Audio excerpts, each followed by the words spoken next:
Okay, so this may be more of a revelation about their pastor than anybody actually wants at 10:30 a.m. on a Sunday, but here goes. There is this one line from the Twilight movies, yeah, the sparkly vampire ones, that comes to my mind, and it has been like on loop in my head for the last few weeks.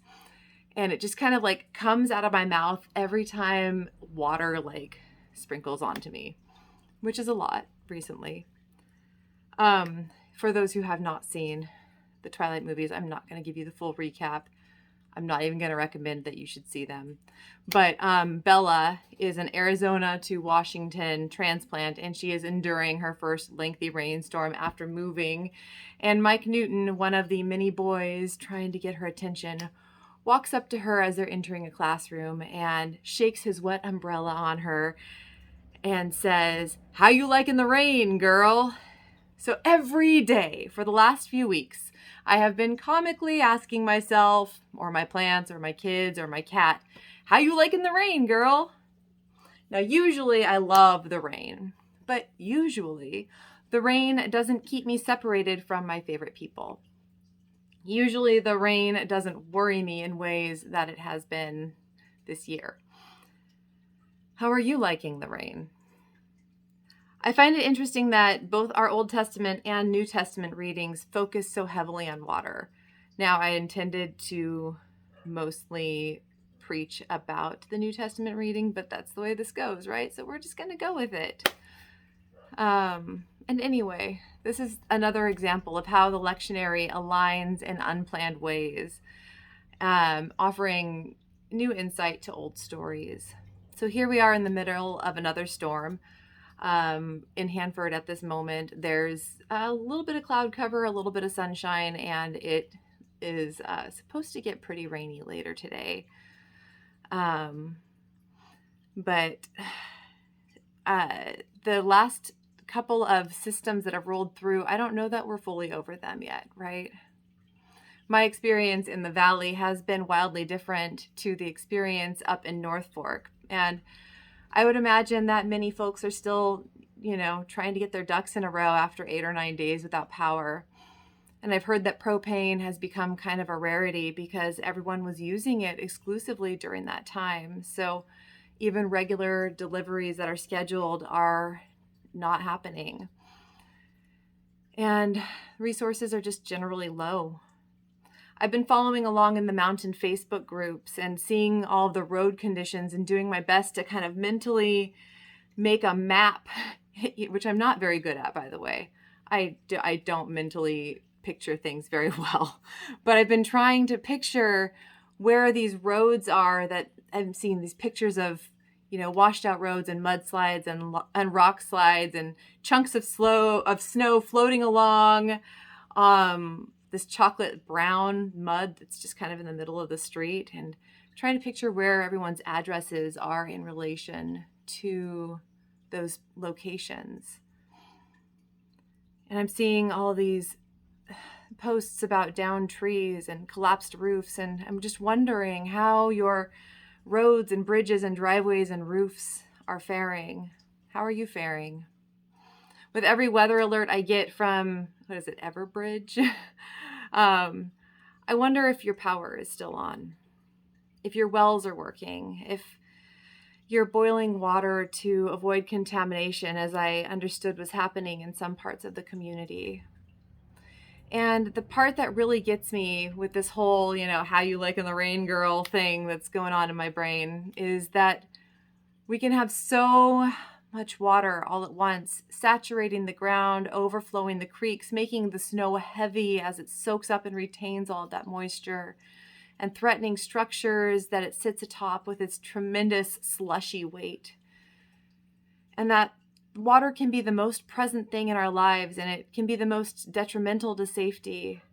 And that at the same time, it can still be scarce when all of that infrastructure that is designed to keep water safe and life-giving is overloaded. At some point last week, while on the phone with a friend in Oakhurst, talking about all of the evacuation orders and 2-mile-long driveways that have all these creeks crossing over them, making them just impassable and the real threat of not being able to leave when told to leave. And my silly Twilight reference started to change into one that actually sounds familiar if you listen to Pastor Reagan's reading this morning or read along with the scripture. Is the Lord with us or not?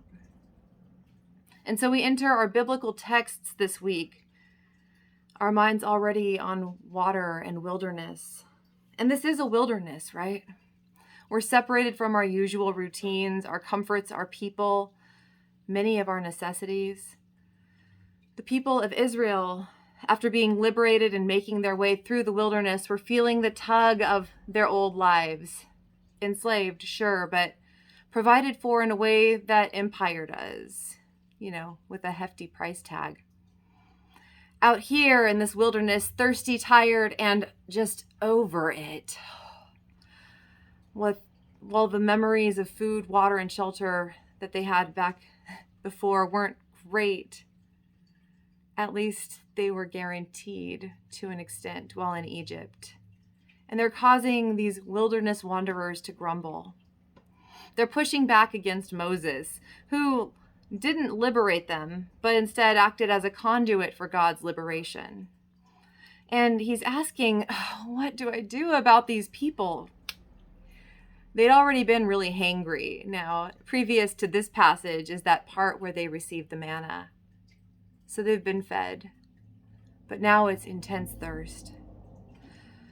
God ultimately doesn't let God's people die of thirst in the middle of nowhere, but we also don't really get the vibe from this story that God is like an overly permissive parent or anything. This water that comes from the rock at Horeb isn't easy to get to. It's not like the easy water of Egypt, which also came with a hard life of enslavement. For those who functioned without their wells over the period without electricity, the allure of easy water probably strikes a chord. But why does it have to be so hard? And is the Lord with us or not? I've been having a lot of conversations lately about the nature of suffering. I know, I am a blast at parties. But this reminds me of the question of suffering and why does it happen? Why, God, when I call out, do you ignore my pleas? That lament that many of us have uttered with tear-streaked faces at one point or another. What we learn about suffering and God's relationship to it from the Israelites in the wilderness is that God is not transactional. It would be nice if God was, don't get me wrong. If it was as predictable as paying a grocer, $2.99 and getting a pound of apples in return, I think that we could probably eliminate the question of why suffering happens. God's great vending machine of miracles and deeds would take care of everything. But that's a construct of human making, and that's how we function. It makes a lot of sense that we would try to view suffering in wilderness times in this same way. God's sense of providing for is not transactional, however. God hears the prayers of the people and provides, but it isn't in the same way that people would like or expect. God cannot be bought. God cannot be challenged into coming to our terms, our wishes, or our wants. Now, God never leaves us without, and that water springs forth from the rock, but it is clear that it is not because it was demanded by a bunch of whiny, cranky people, but rather it came out of the promise to provide life-sustaining essentials. Still, this feels uneasy. At least it does to me. I can understand why the people are asking, is the Lord with us or not? Because it probably feels like a punishment to be out there in the wilderness and to only get rock water after complaining for so long. Is this really the quality of life that we signed up for? Why are we still suffering? Have you been listening at all, God? Are you here? Are you with us or not? Here we are in California in the middle of some wonky weather. We've had such severe drought for so long, only to be met with all that rain that we've prayed for at once. Or at least that's the conclusion that could be made while viewing God's providence as merely transactional. Is God with us or not?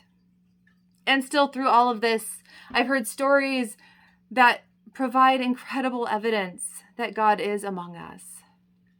Stories of people with Jeeps forming groups to do water runs from Fresno and up to communities like Sierra Springs, and folks meeting others at the road with important supplies when their driveways became completely impassable. Folks trekking over downed trees and icy driveways to check in on one another. God's presence is all over the place in the ways that the community has responded to the great needs. I think we get so caught up in expecting God's answer to our lamentations to show up in some big, flashy, miraculous way that when we can find solid examples of God's love and providence in the deeply caring actions of those around us, we don't always recognize them as from God.